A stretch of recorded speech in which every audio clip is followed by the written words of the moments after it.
सच्चिदानन्दरूपां तां गायत्रीं प्रतिपादितां नमामि ह्रीं देवीं धियो यो न प्रचोदयात्। सर्वरूपमयी देवी सर्वं देवीमयं जगत् अतोऽहं विश्वरूपां तां नमामि परमेश्वरीम्। सर्वमङ्गलमङ्गल्ये शिवे सर्वार्थसाधिके शरणे त्र्यम्बके गौरी नारायणि नमोऽस्तुते। सच्चिदानन्दरूपाय विश्वोत्पत्त्यादिहेतवे तापत्रय विनाशाय श्रीकृष्णाय वयं नमः। अनंत संसार महासमुद्रे मग्नां समभ्युद्धर वासुदेव अनंत रूपे विनियोजितात्माय अनंत रूपाय नमो नमस्ते। जयति सततमाद्यं राधिका कृष्णयुग्मं व्रत सुकृत निधानं यस्सहैतीह मूलम् विरल सुजन गम्यं सच्चिदानन्दरूपं ब्रजबलय विहारं नित्यमन्दावनस्थम्।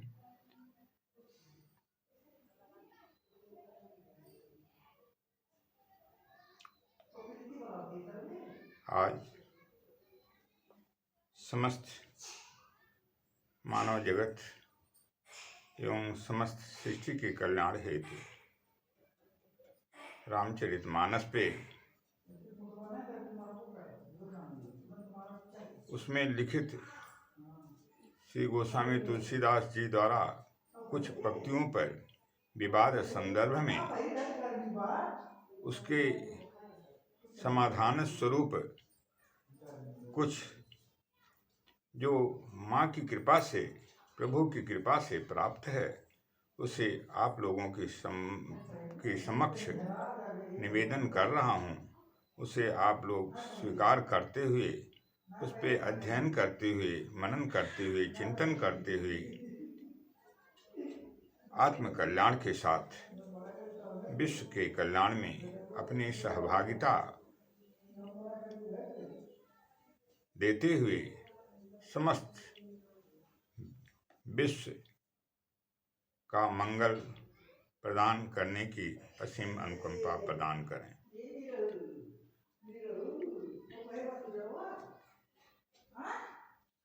योग वाशिष्ठ में लिखा है,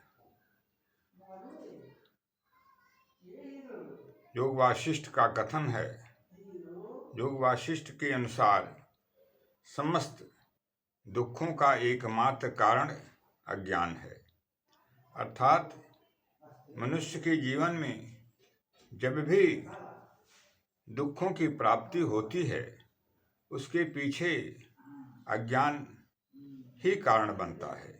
यदि मनुष्य के अंदर अज्ञान की उत्पत्ति न हो, शुद्ध ज्ञान तत्वबोध प्राप्त हो, तो वह अनिष्टकारी कर्मों का न तो चिंतन करेगा और न तो उसका क्रिया रूप में प्रतिपादन भी करेगा, जिससे शिष्ट में सुखानुभूति एवं सुख की प्राप्ति सर्वदा होती रहेगी। किंतु ऐसा कर्मानुसार, कर्म के भोगों के अनुसार, प्रारब्ध के अनुसार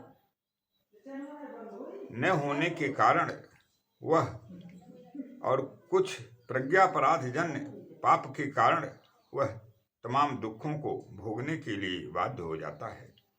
जैसे श्री रामचरितमानस के संदर्भ में कुछ लोगों के द्वारा जाति संदर्भ में कहे गए श्री गोस्वामी तुलसीदास जी महाराज के ऊपर आरोपों के माध्यम से ग्रंथ को कलंकित करने का प्रयास किया गया और यहाँ तक कि जो ग्रंथावतार के रूप में, भगवान के ग्रंथावतार के रूप में जो श्री रामचरितमानस है, उसे जलाने का भी निंदनीय कार्य किया गया। इस संदर्भ में प्रभु से मेरी प्रार्थना है, माँ से प्रार्थना है कि वेद की वे वाक्य पूरे विश्व में, पूरी सृष्टि में कल्याण का मार्ग प्रशस्त करें और कल्याण प्रदान करें।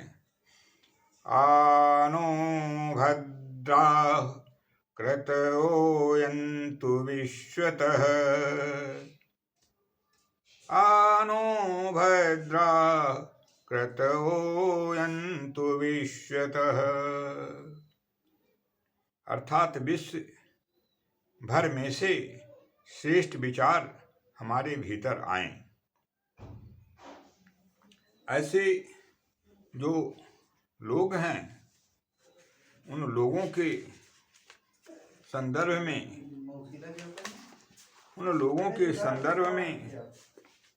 उनकी बातों का उत्तर देने से कभी भी हम समाज को स्वस्थ नहीं बना सकते हैं, क्योंकि उसके संदर्भ में हमें योग वाशिष्ठ में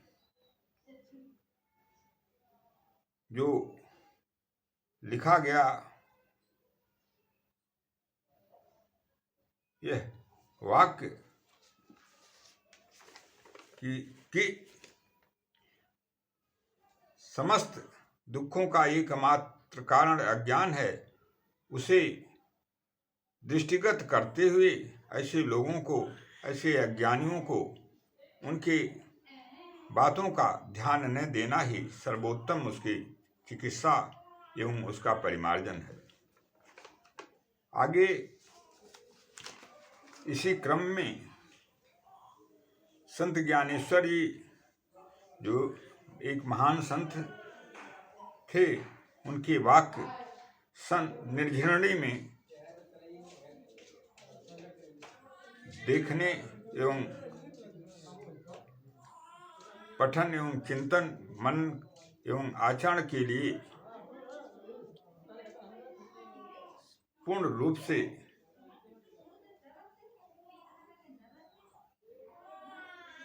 करणीय हैं। संत ज्ञानेश्वर जी ऐसे लोगों के संदर्भ में लिखते हैं, मूर्खों से बहस कर कोई बुद्धिमान नहीं कहला सकता। वह पत्थर पर सिर पटकने के समान है। उस पर विजय पाने का एकमात्र उपाय है उसकी बातों पर ध्यान न देना। इसी तरह से ऐसे वामपंथी विचारधारा के लोग जो समाज को अपने कुत्सित प्रयासों के द्वारा, दूषित प्रयासों के द्वारा एवं जो शास्त्र के मर्म एवं शास्त्र ज्ञान से पूरी तरह से अनभिज्ञ हैं, पूरी तरह से शून्य हैं, उनकी बातों पर ध्यान न देना ही उसका समग्र समाधान है। गोस्वामी तुलसीदास जी महाराज ने रामचरितमानस के प्रारंभ में ही लिखा, जो समस्त विश्व के कल्याण का बोधक है और कल्याण का एक पूर्ण रूप से मार्ग प्रशस्त करता है। श्री राम मैं सब जग जानी, करऊं प्रणाम जोर जोग पानी। श्री राम मैं सब जग जानी, करऊं प्रणाम जोर योग पानी। आगे गोस्वामी तुलसीदास जी महाराज लिखते हैं, नाना पुराण निगमागम सम्मतम यद रामायणे निगदितं क्वचिदन्यतोऽपि शान्तये सुखाय तुलसी रघुनाथ गाथा भाषा निबद्ध मति मंजुल मातनोति। तुलसीदास जी महाराज की उन शब्दों पे विशेष रूप से ध्यान देने की आवश्यकता है। गोस्वामी जी लिखते हैं, नाना पुराण निगम आगम तथा अन्य जगहों से लेकर भगवान शिव एवं माता पार्वती के संवाद को भगवान शिव एवं माँ पार्वती की कृपा के फलस्वरूप रामचरितमानस के रूप में अपने सुख के लिए मैंने लिपिबद्ध किया। उसमें भगवान राम का, भगवती माँ सीता का अलौकिक चरित्र का वर्णन है। उसे सामान्य जन सही अर्थ बताने में असमर्थ हैं, क्योंकि शब्द से अनेकार्था, शब्द के अनेक अर्थ होते हैं। यह वाक्य तुलसीदास कृत रामायण पर भी लागू होता है। यह राजनीति से पीड़ित होकर शब्दार्थ एवं भावार्थ के दायरे से बाहर है। अतएव इसमें दोष दृष्टि करना अपराध के रूप में होता है। प्रभु के 24 अवतार हैं, उनमें विशिष्टावतार, संतावतार, ग्रंथावतार एवं भगवंतावतार है। भगवान संतों के आपतोपदेश में अथवा आपतोपदेश का संग्रह ही ग्रंथ के रूप में और प्रभु की वाणी का संग्रह ही ग्रंथ के रूप में, सदग्रंथों के रूप में हमें और आपको देखने को मिलता है। संतों की वाणी में, महापुरुषों की वाणी में दोष दृष्टि रखना भागवतापराध के अंतर्गत आता है। ऐसे कुत्सित प्रयास करने वालों की क्रिया के संदर्भ में उनकी वाणी पे ध्यान न देना ही उसकी सही चिकित्सा एवं अपने को अकल्याणकारी मार्ग से बचने का सही मार्ग है। क्योंकि अज्ञान एवं बुद्धिहीनता के कारण मनुष्य को सही चिंतन नहीं मिल पाता है और वह दुश्चिंतन एवं दुराग्रहों से पीड़ित होकर के अमर्यादित आचरण करने के लिए बाध्य हो जाता है।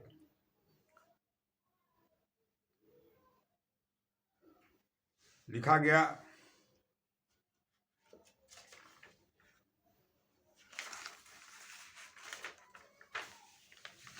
अज्ञानियों एवं नास्तिकों को धर्मशास्त्र के संबंध में अतत्वाभिनिवेश हो जाता है, जिसका अर्थ होता है सही में, अर्थात सत्य में असत्य का बोध होना। और ऐसे अज्ञानी जन भगवतापराध निरंतर करते हुए इस लोक एवं परलोक में पाप के फलस्वरूप दुख भोगते हैं। प्रभु के 3 विशिष्टावतार हैं। वैसे तो प्रभु के 24 अवतार हैं, किंतु 3 विशिष्टावतार हैं, संतावतार, भगवंतावतार एवं ग्रंथावतार। और उन अवतारों में प्रभु ने इस संसार की लोक मंगल हेतु विभिन्न रूप से आकर के पूरे मानव जगत का, संत महापुरुषों का, वेद की रक्षा का दायित्व का निर्वहन किया।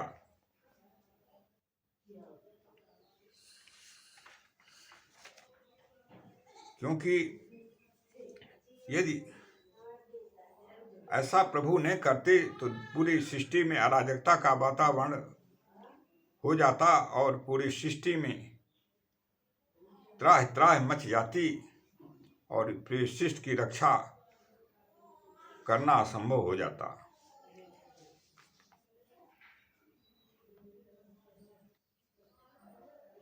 इसी हेतु गोस्वामी तुलसीदास जी श्री रामचरितमानस में लिखते हैं, जब जब होई धर्म कर हानि, बाढ़हि असुर अधम अभिमानी, तब तब प्रभु धरी विविध शरीरा, हरहि कृपा निधि सज्जन पीड़ा, हरहि कृपा निधि सज्जन पीड़ा। इसी को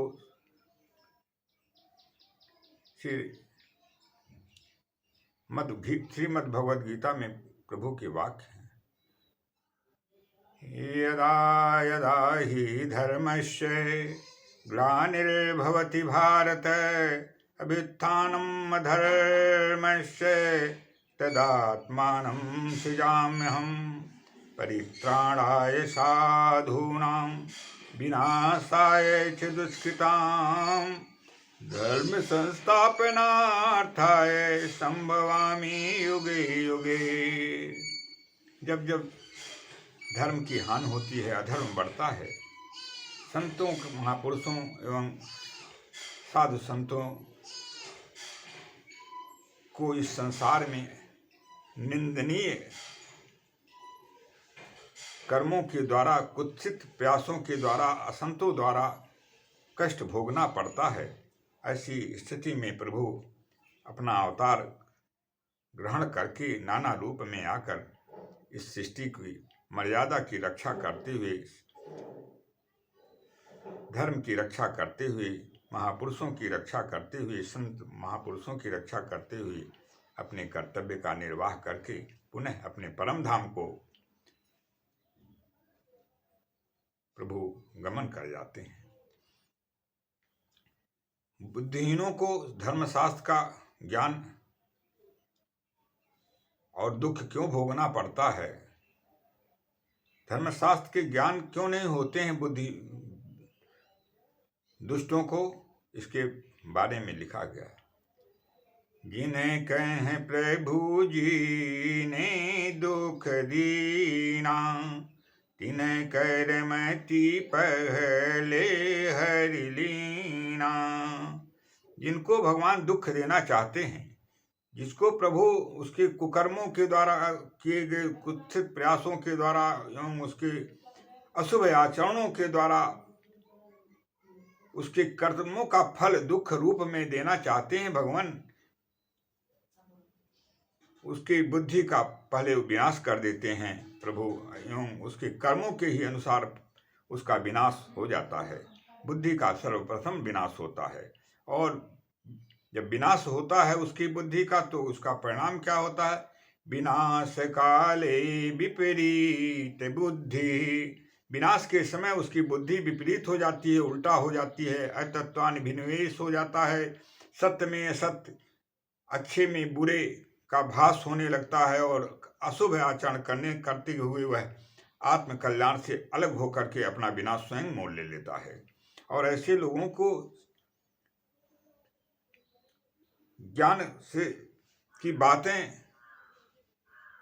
किस तरह से प्रभावी नहीं होती हैं, जैसे उसके संदर्भ में लिखा गया, फूलें फरें न बेंत, यद्यपि सुधा वरसहि जलद, मूरख हृदय निखित, यदि गुरु मिलहि बिरंचि सम। बेंत में कभी भी फूल और फल नहीं लगते हैं, चाहे मेघ अमृत की ही वर्षा करे, किंतु बेंत में फल और फूल दोनों नहीं लगते हैं। अमूर्ख हृदय निकेत, और मूर्खों के हृदय में शुद्ध ज्ञान की प्राप्ति किसी भी अवस्था में नहीं होती है, चाहे उन्हें ब्रह्मा के समान भी गुरु उन्हें प्राप्त हो जाए, किंतु वे अपनी मूर्खता का परित्याग नहीं करते हैं। उनके हृदय में मूर्खता आमूल रूप से वास कर जाती है और उसका निरंतर वे उसी में जीवन यापन करते हुए अंत में मृत्यु को प्राप्त हो जाते हैं। श्री रामचरितमानस के संदर्भ में पुनः अवलोकन करें। धृतराष्ट्र जी को समझाते हुए श्री महाभारत काल में विदुर जी, जिनके जात के बारे में आप स्वयं लोग जान लें कि वे दासी पुत्र थे और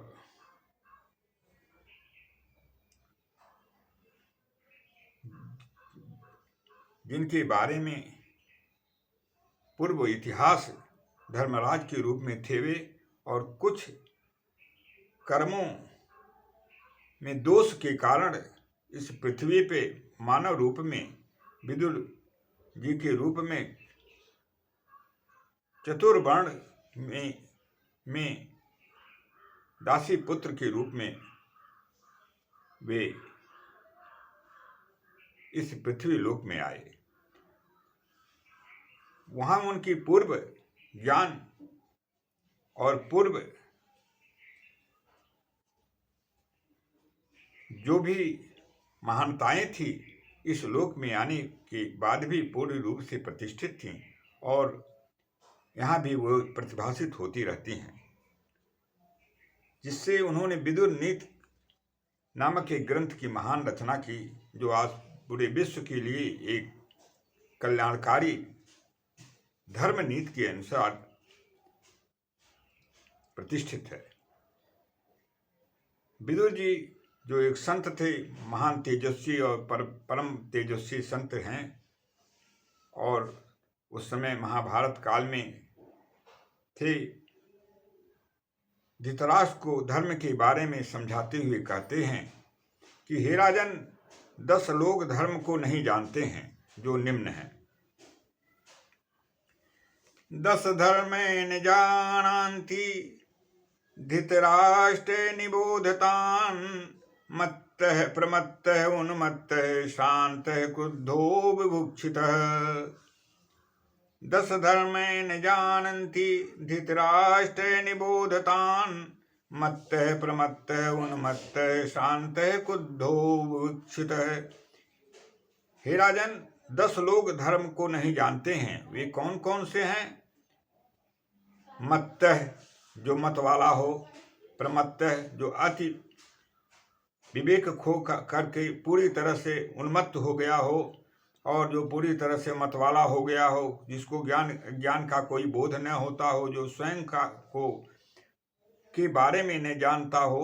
शांत है, जो थका हुआ हो, अत्यंत थका हुआ, क्रुद्ध हो, जो क्रोध से पीड़ित हो, जो क्रोध से ग्रसित हो, विभुक्षित है, जो भूख से पूरी तरह से पीड़ित हो। ऐसे लोग धर्म को नहीं जानते हैं। विदुर नीति 1 प्रथम अध्याय 106वां श्लोक। त्वर्माणश्च लुब्धश्च भीतः कामी च ते 10, तस्माद्देतेषु सर्वेषु न प्रसज्येत पंडितः। त्वर्माणश्च, जो तुरंत किसी बिना सोचे विचारे किसी काम को करता हो। लुब्धस्य, जो लोभ से ग्रसित हो, लोभ के वशीभूत हो, जिसके ऊपर लोभ का कब्जा हो, जो लोभ से पीड़ित हो, जो लोभ ही के कारण ज्ञान अज्ञान, कर्तव्य विवेक को खो चुका हो। भीतः, जो डरा हुआ हो। कामी, जो कामनाओं के वशीभूत होकर के हमेशा लिए पीड़ित हो, कामनाओं की इच्छा पूर्ति के लिए जो निरंतर प्रयासरत हो। ऐसे ये 10 लोग धर्म को नहीं जानते हैं। इसलिए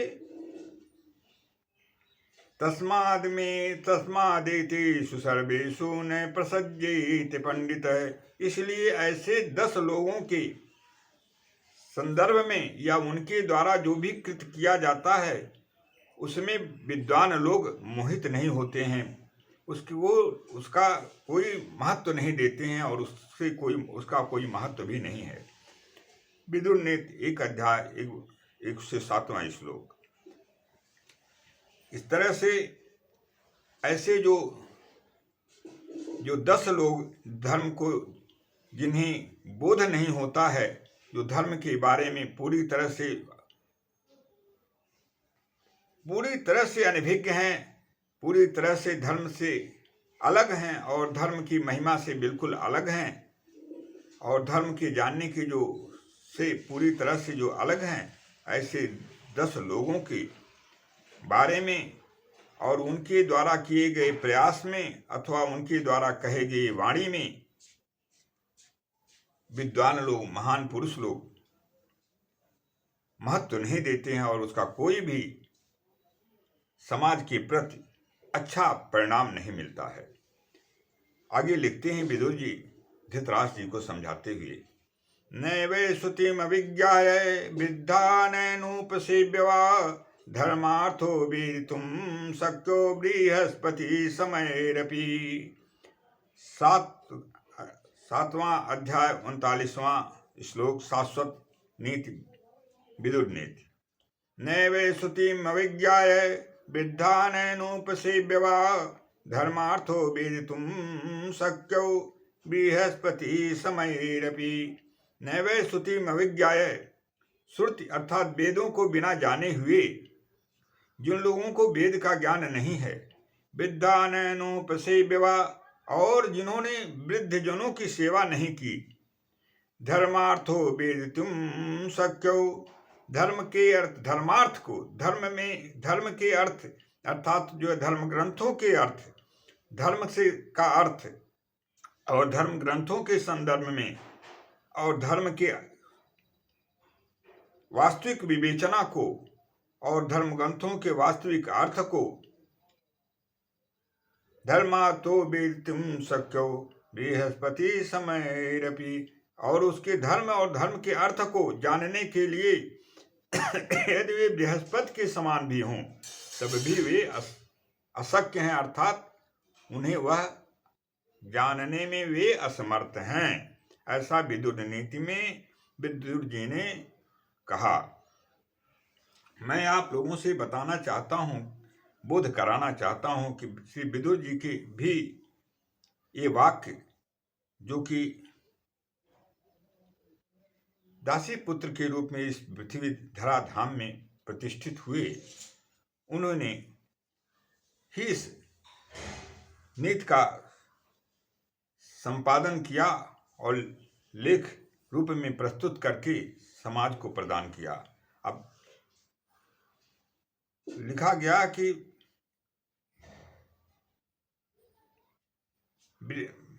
धर्मार्थो वेदितुं शक्यम बृहस्पति समयरपि वृद्धा ननुपसेव्यवा। वृद्धा ननुपसेव्यवा का अर्थ जिन्होंने वृद्धों की सेवा नहीं की। वृद्ध किसे कहते हैं, इसे आप जानने का प्रयास करें, बोध करें स्वयं में और उससे स्वयं में आचरित करते हुए आत्म कल्याण के साथ मानव जात के कल्याण में, समस्त मानव के कल्याण में अपनी अहम भूमिका प्रदान करें।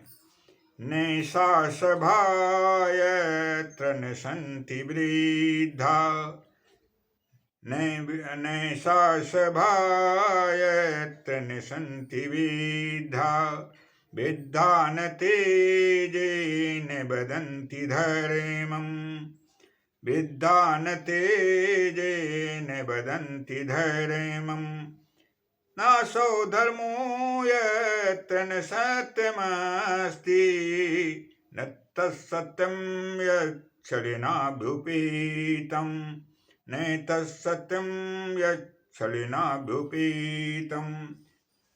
3रा अध्याय 59वां श्लोक, शाश्वत नीति विदुर नीति। नैषा सभा यत्र न सन्ति वृद्धा, वह सभा नहीं है जिस सभा में वृद्ध न हों। और वृद्ध किसे कहते हैं, वृद्ध की संज्ञा किसे प्रदान की गई है शास्त्रों में, विदुर नीति के अनुसार विद्वान तेजेन वदन्ति धैर्यम्, वे वृद्ध उन्हें कहते हैं, अथवा जो आयु से वृद्ध होता है उसे वृद्ध की संज्ञा नहीं प्रदान की जाती, बल्कि जो वृद्ध किसे कहते हैं, विद्वान तेजेन वदन्ति धैर्यम्, जो धर्म से परिपूर्ण जीवन जीते हैं और धर्माचरण करते हैं, धर्म का ही जो है जो आश्रय लेकर के धर्म में जीवन जीते हैं, ऐसे लोगों को वृद्ध की संज्ञा प्रदान की गई है। नासो धर्मो यत्र न सत्यमस्ति, और धर्म किसे कहते हैं, जहाँ पे सत्य नहीं है वहाँ धर्म नहीं, अर्थात सत्य ही जहाँ है, सत्य की प्रतिष्ठापना जहाँ वहाँ ही धर्म है। नासो धर्मो यत्र न सत्यमस्ति, जहाँ सत्य है वहीं धर्म है, जहाँ सत्य नहीं है वहाँ धर्म नहीं है, वहाँ अधर्म का वास हो जाता है। न तत् सत्यम यच्छलेनाभ्युपेतम्, और सत्य जो छल से रहित हो और जो छल विहीन हो वही सत्य है, और जिसमें छल से पूरी तरह जो युक्त हो या छल से परिपूर्ण हो वह सत्य हो ही नहीं सकता, वह असत्य का ही बोधक होता है। इसलिए जहाँ सत्य है वहाँ छल रहित अवस्था जो होती है उसी को हम सत्य की संज्ञा प्रदान करते हैं। ऐसा विदुर जी ने विदुर नीति में धृतराष्ट्र को समझाते हुए कहा। किंतु धृतराष्ट्र की बुद्धि दोषपूर्ण अहंकार और पापमय जीवन के कारण विनष्ट हो चुकी थी, जिसके कारण महाभारत की संरचना हुई, और उस महापाप के कारण, लोभ के कारण पूरे समस्त वंश का विनाश हो गया। पुनः गोस्वामी जी नास्तिकों को संदेश देते हुए लिखते हैं, गुण सागर नागर नर जीव, अल्प लोभ भल कहत न को। गुण सागर नागर नर जीव, अल्प लोभ भल कहै न को। अल्प लोभ भल कहै न को। कितना भी गुणी व्यक्ति हो, कितना भी वह किताबी ज्ञान से संयुक्त हो, गुणों से संयुक्त हो, किंतु यदि लोभ के वशीभूत है, वह लोभ है जिसके जीवन में प्रवेश करके लोभ से युक्त आचरण वह करता है और लोभ के वशीभूत होकर के जीवन को जीने का कार्य करता है। लोभ किसके जीवन का एक आश्रय बन गया है। लोभ के द्वारा जो ग्रसित है अथवा लोभ के द्वारा जो पूरी तरह से पराधीन हो चुका है, ऐसा व्यक्ति कितना भी यदि गुणी हो तो उसे अच्छे मनुष्यों की संज्ञा में उसे नहीं गणना की जाती है। वह दोषपूर्ण जीवन जीने वाला परम स्वार्थी और निंदनीय व्यक्ति है। हमारे शास्त्रों में उदार, यह भारतीय संस्कृति कितनी उदार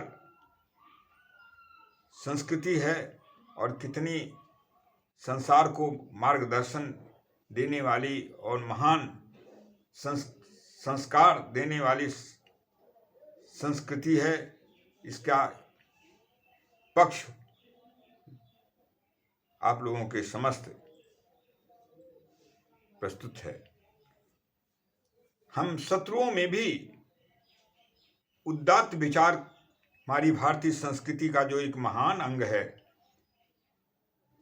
दोष दृष्टि न देखते हुए उनसे अच्छे चीज का ग्रहण, अब आत्म सुधार करते हुए विश्व के सुधार करने में एक अंग बनते हैं। इसके संदर्भ में नीति शास्त्र में लिखा गया है, जीवन्तु मे शत्रुगणा सदैव येषां प्रसादा सुविचक्षणोऽहम्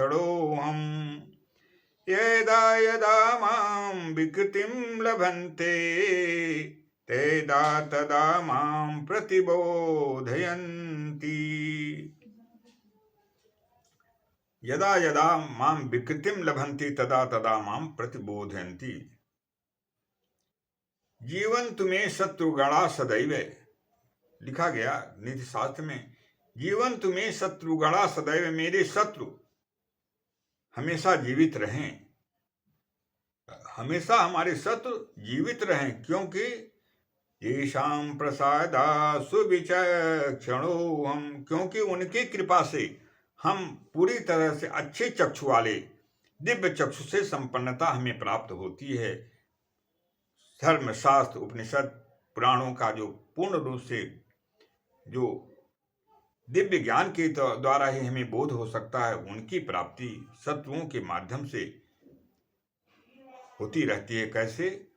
यदा यदा मां विकृतिं लभन्ते तदा तदा मां प्रतिबोधयन्ति, क्योंकि जब जब हमारे अंदर दोष आता है, किसी प्रकार की अज्ञानता आती है, कर्मों में विक्षेप होता है, कर्मों के द्वारा दोषपूर्ण आचरण होते हैं, तो वे हमारे निंदा के माध्यम से उसको प्रकाशित करते हैं और हम सुधार करके एक नवीन जीवन और एक अच्छे आचरण जन्य जीवन को प्राप्त करने के लिए मार्ग प्रशस्त पाते हैं। इसलिए हमारी उदात्त संस्कृति इतनी महान है, हमारे उदात्त धर्म ग्रंथ इतने महान हैं कि हम शत्रुओं में भी दोष न देखते हुए उनके दोषों में भी अच्छाइयों का बोध प्राप्त करते हैं और स्वयं सुधरते हैं और पूरे मानव जीवन को सुधारने का कर्तव्य करते हुए उसके एक सहभागी बनते हैं।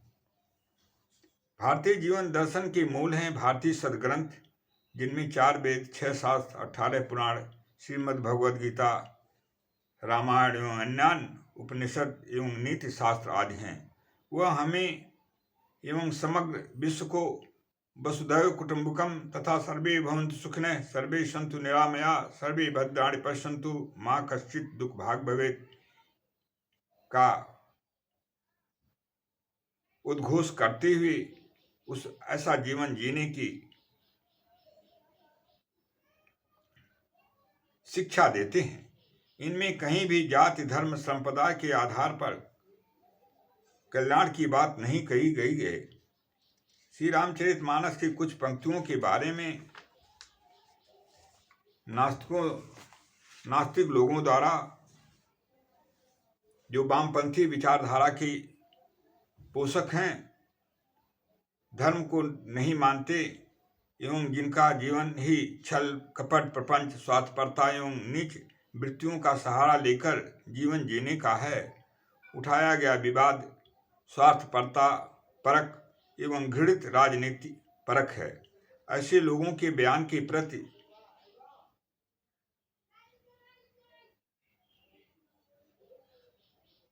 महान संत ज्ञानेश्वर जी की पंक्ति का प्रयोग सर्वथा न्याय संगत एवं औचित्यपूर्ण है और उसको ध्यान में रखते हुए उसके अनुसार हमें ऐसे लोगों की वाणी का पे ध्यान न देना ही उसकी सम्यक एवं वर्तमान परिप्रेक्ष्य में चिकित्सा है। श्री गोस्वामी तुलसीदास जी द्वारा कृत रामचरितमानस भगवान शिव एवं मां पार्वती का संवाद है, जो प्रभु की कृपा से गोस्वामी जी तुलसीदास जी ने इसे श्री रामचरितमानस के रूप में लिपिबद्ध किया। श्री रामचरितमानस के लेखों की व्याख्या करने में प्रभु कृपा से अलग विधर्मी जन सदा ही असमर्थ रहेंगे। प्रमाण गोस्वामी जी के शब्दों में, यह शर आवत अति कठिनाई राम कृपा बिनु आय न जाई, ईश्वर आवत अति कठिनाई, राम कृपा बिनु आय न जाई। इस रामचरित मानस रूपी जो मानस सरोवर है, यहाँ पे पहुंचने में ही तमाम बाधाएं हैं, क्योंकि यह दिव्य दृष्टि संपन्न दिव्य महापुरुषों की वाणी है और महापुरुषों के द्वारा प्रभु भगवान शिव और माँ पार्वती की वाणी है। उनकी कृपा से यह लिपिबद्ध हो सकी है। इसलिए ऐसे दुष्ट और दुराचारी एवं पापमय जीवन जीने वालों के लिए इस रामचरित मानस रूपी जो मानस सरोवर है उसके तक पहुंचना ही कठिन है, और उनकी पूर्ण ही नहीं है। इसलिए वो ऐसे लोग, ऐसे दुष्ट दुराचारी और कुपथगामी लोग ऐसे रामचरित मानस रूपी सर के पास जो सरोवर है, जो मानस सरोवर है, वहाँ पहुँचने में असमर्थ हैं।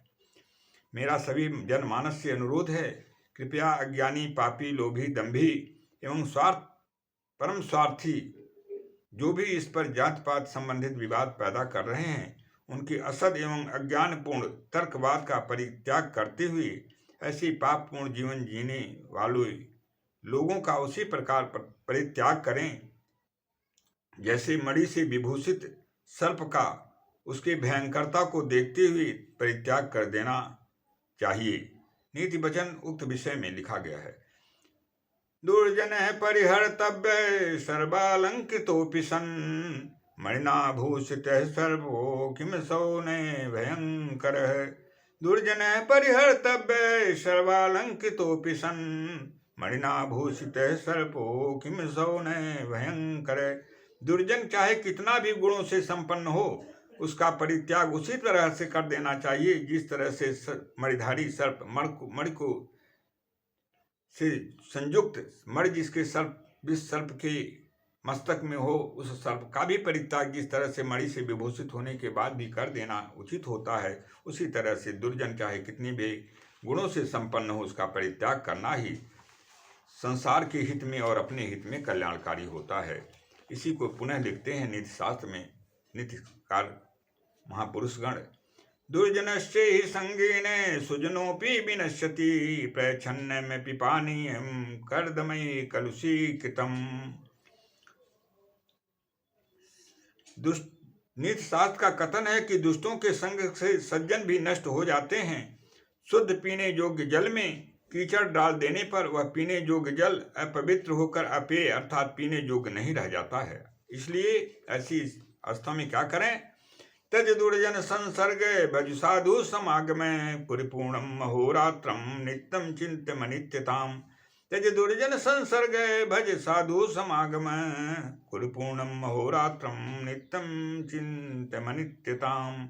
इसलिए ऐसे दुष्टों का परित्याग करें, सज्जनों एवं संत महापुरुषों का आश्रय ग्रहण करें, रात दिन पूर्ण कार्यों का संपादन करें, सर्वदा अविनाशी परमात्मा का चिंतन करें, अपने स्मृति में उन्हें बनाए रखें, इसी में कल्याण है। नारी जात को महिमा मंडित करते हुए लिखा गया है, यत्र नार्यस्तु पूज्यन्ते रमन्ते तत्र देवता, यत्रास्तु नैव पूज्यन्ते सर्वास्तत्र फलाक्रिया। समस्त नारी जात के प्रति लिखा गया है और यह आर्षवाक्य है वही कि जहाँ नारियों की पूजा होती है वहाँ देवताओं का निवास होता है, देवता लोग वास करते हैं। यत्रस्तु नास्ति पूज्यन्ते सर्वास्तत्र फलाक्रिया। और जहाँ इनकी पूजा नहीं होती है, महिमा नहीं मंडित नहीं किया जाता है, इन्हें सम्मान नहीं दिया जाता है, वहाँ सारे कर्म निष्फल चले जाते हैं। सारे जितने भी कर्म हम करते हैं, काम्य कर्मों को करते हैं, उसका फल निष्फल हो जाता है, कोई लाभ हमें नहीं प्राप्त होता है। यह आर्ष वाक्य। वहीं लिखा गया नारी स्वभाव के बारे में कवियों ने कुछ लिखा, किंतु उन्होंने अपने स्वयं लिखा। गोस्वामी तुलसीदास के शब्द नहीं हैं, कवियों के शब्द हैं, क्योंकि गोस्वामी जी लिखते हैं, नारी स्वभाव सत्य कवि कहीं, अवगुण अष्ट सदा उड़ रहीं, साहसनित चपलता माया भय विवेक शौच दाया। किंतु वहाँ यह तुलसी कृत रामायण में रहते हुए भी इनका मत नहीं, अपितु अन्य कवियों का मत है। कभी कहीं कवियों ने ऐसा कहा है,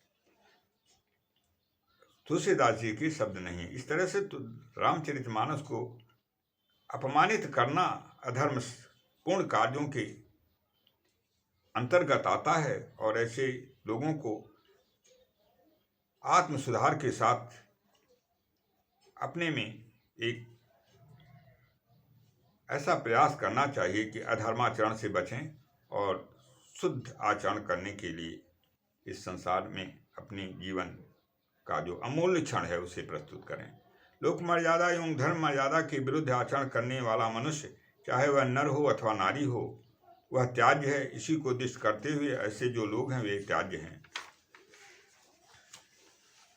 श्री रामचरितमानस विवाद पर वक्तव्य का कारण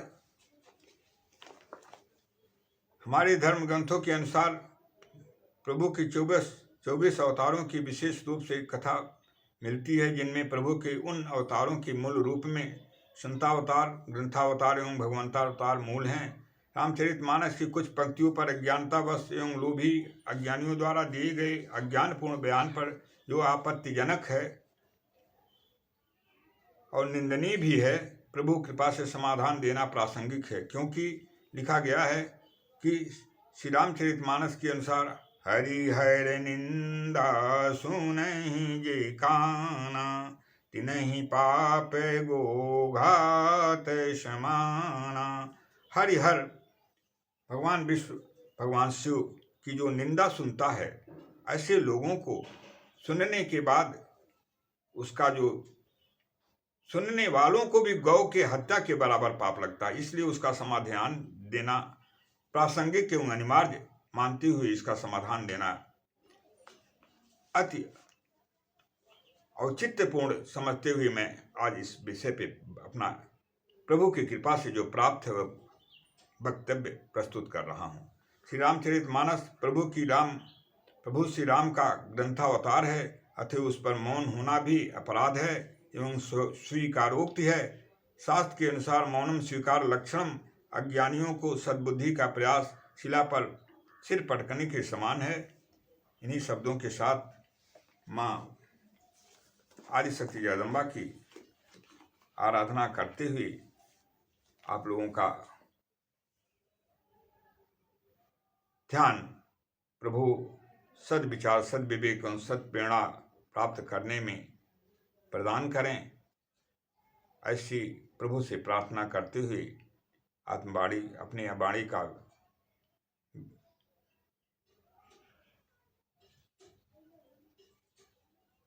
मैं विराम देने के लिए आप लोगों से प्रार्थना करता हूँ।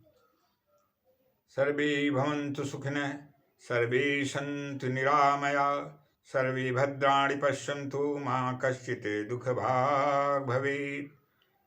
ओं पूर्णमदः पूर्णमिदं पूर्णात् पूर्णमुदच्यते पूर्णस्य पूर्णमादाय पूर्णमेवावशिष्यते। ओं शांति शांति शांति। जय माँ, जय जगज्जननी, जय माते, जय माँ।